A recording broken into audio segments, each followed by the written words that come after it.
Two fundamental tasks with Microsoft Excel are how to open a workbook and how to save a workbook.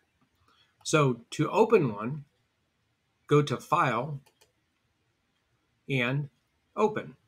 You'll see a list of your recent workbooks, so you can click on that if it's one of those. If not, click Open and it'll open the dialog and you can view more files. To save a file, go up to File and you'll see Save. Now you can click Save As and it will make a copy of it online.